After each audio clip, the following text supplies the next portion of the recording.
Ciao a tutti ragazzi e benvenuti in questo primo video parlato del canale. Oggi analizzerò e farò una breve recensione della mia moto, ovvero un Beta RR 125 4 tempi LC. E però prima di tutto lasciamo parlare di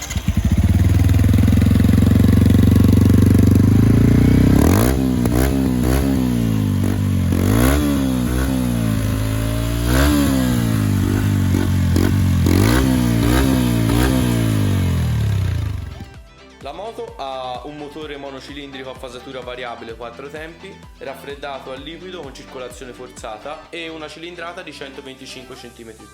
Anteriormente monta una forcella idraulica e nella parte posteriore un monoammortizzatore con precario a molla.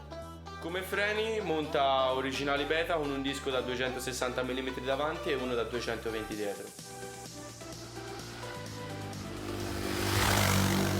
Parlando del comfort della moto, c'è da dire che la sella è molto comoda, anche se dopo che si fanno tanti chilometri diventa un po' scomoda. La moto è omologata per due come si vede e ci si sta bene, anche se ovviamente il comfort del passeggero è ridotto. Parlando delle grafiche, devo dire che quelle di quest'anno sono veramente molto belle, come si può leggere la moto è da enduro, anche se la parte che preferisco di tutte le grafiche è la mascherina. In conclusione penso che la moto sia un buon compromesso tra costi e divertimento, perché in autonomia fa circa 180 km con un pieno e ha un serbatoio di circa 7,5 litri, quindi non si spende troppo per andarci a giro.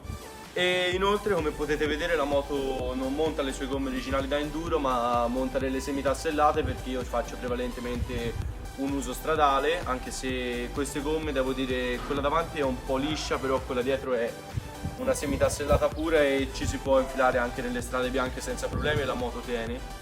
E per strada queste gomme tengono veramente tanto, anche se si piega un po' di più la moto è incollata a terra.